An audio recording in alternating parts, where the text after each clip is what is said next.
immigration reform bill. One of the things that I see that Republicans are trying to do, I think at this point, politically speaking, I think the Republicans also are not going to take a very strong conservative position to kill the whole bill, because they know that's going to be hurting them a lot. So they are going in a different ways, trying to see how they can raise issues by way of amendments or by way of presentation of things that really shouldn't be, have nothing to really do with the passage of the comprehensive immigration reform bill.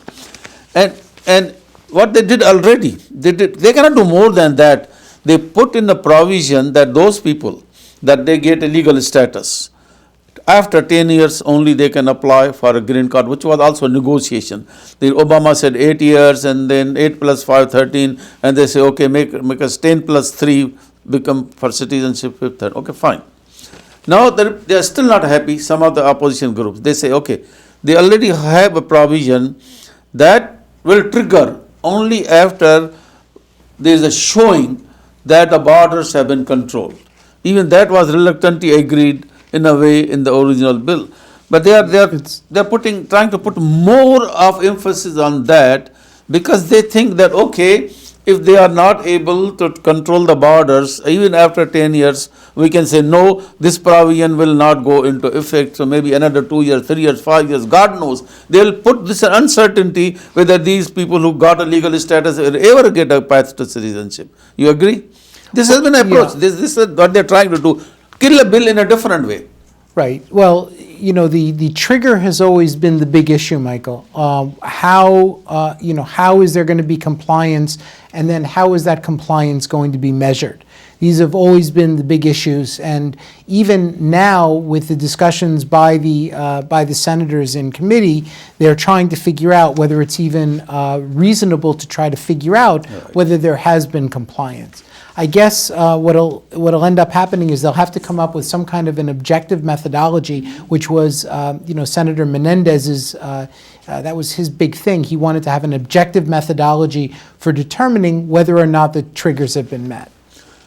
Yeah, and what I was going to say that basically we went through this whole process of satisfying the Chamber of Commerce, the labor unions, and the Democrats are also preparing an opposition to that, but they want to do somehow lengthen, if not completely eliminated, lengthen that period of people becoming green card holders or citizens. 10 is already a long way to go. My God, I mean, it's too much.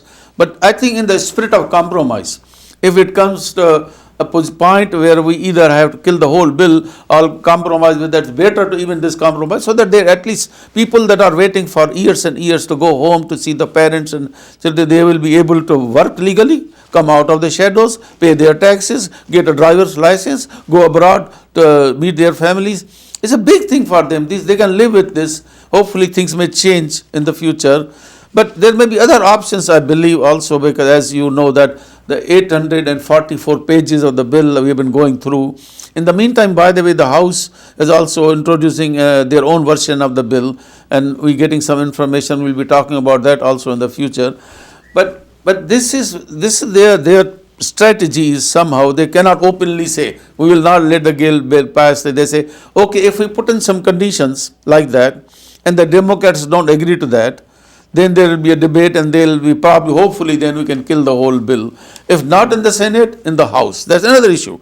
Senate, I think we'll get through. I know that. I think at this time we got more than 70 votes in the Senate to support.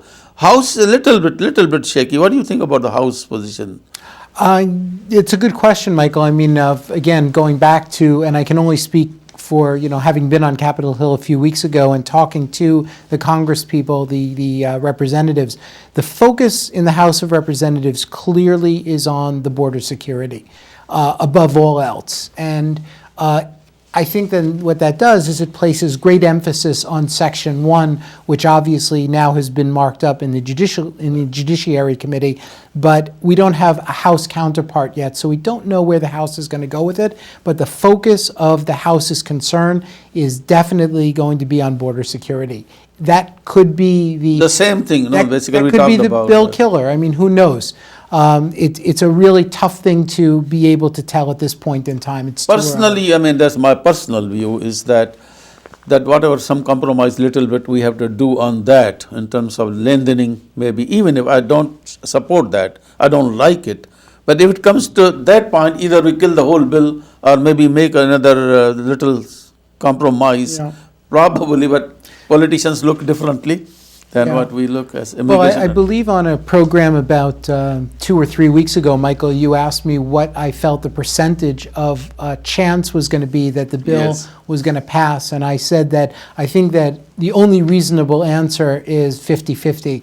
And I think that I still feel that way. In fact, I would even go a step further now in light of the Boston incident to say that if something like that were to occur again, or even if it were to be tied to individuals who are not from the United States, that's the kind of thing that really impacts how the House of Representatives might potentially vote Even on though- such a I'm thing. saying, It's even very though it tough. has really no connection. Of course, the I mean, Boston- we yeah. know that. I mean, and not only that, the other thing is that, that type of a situation, no matter, I guess, how much you try to vet that kind of thing, it's very difficult to do. I mean, I think the answer to that is that the only way you can circumvent a problem like that is to have excellent intelligence. Yeah.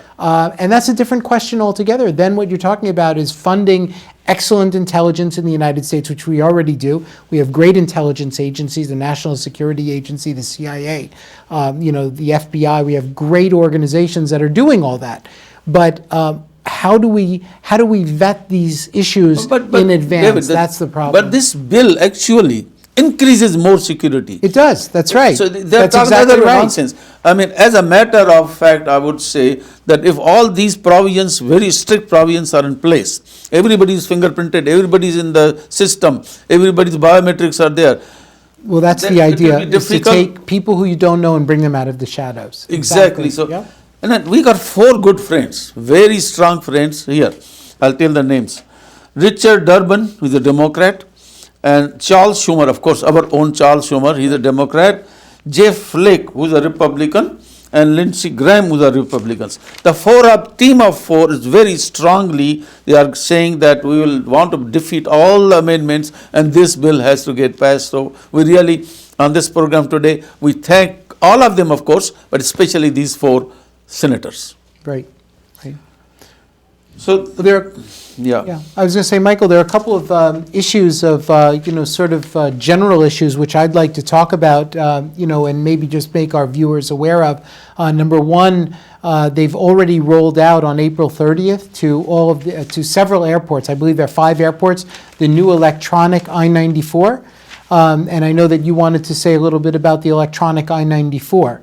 So maybe we can just tell our viewers that, of course, we are recommending to all of our clients that after they come into the United States, they'll be given numbers, and they'll be in the passport, and the passport will identify the classification they've been entered in, and they should go ahead and print out their I-94 from the CBP website, because the CBP does make mistakes. They even say that in order to make sure that there is not a mistake, print out your I-94 and just confirm the data on it. see what we had talked somewhat earlier on this, that the present system prior to this was that in the plane when you are landing, non-immigrants we are talking about, not citizens, not green card holders, when they are coming to land, the hostess will give them a form, I-94, they have to fill up all the information. When they land it, then the CBP officer talks to them, and if there are no problems, he stamps the passport That's right. of entry as well as gives that I-94 small white slip that is mostly stapled in the passport, passport, which right. says the date of arrival and until which date the person can remain in that status. Right, and what the classification And is. what the that- classification yeah, is. exactly, yeah. So anybody then after that they had to go and get a driver's license, or they had to go and apply for Social any social Security, security yep. number, sometimes in not all categories, but And for the I-9 form, if and- the person's going to work, they have to and show. or the sometimes a I-94, person want to yeah. change the status, they need to show when I came and I'm in his status. Exactly. That's what's needed. But now I think they are saying there's too much of paperwork and everybody's trying to come with more quicker.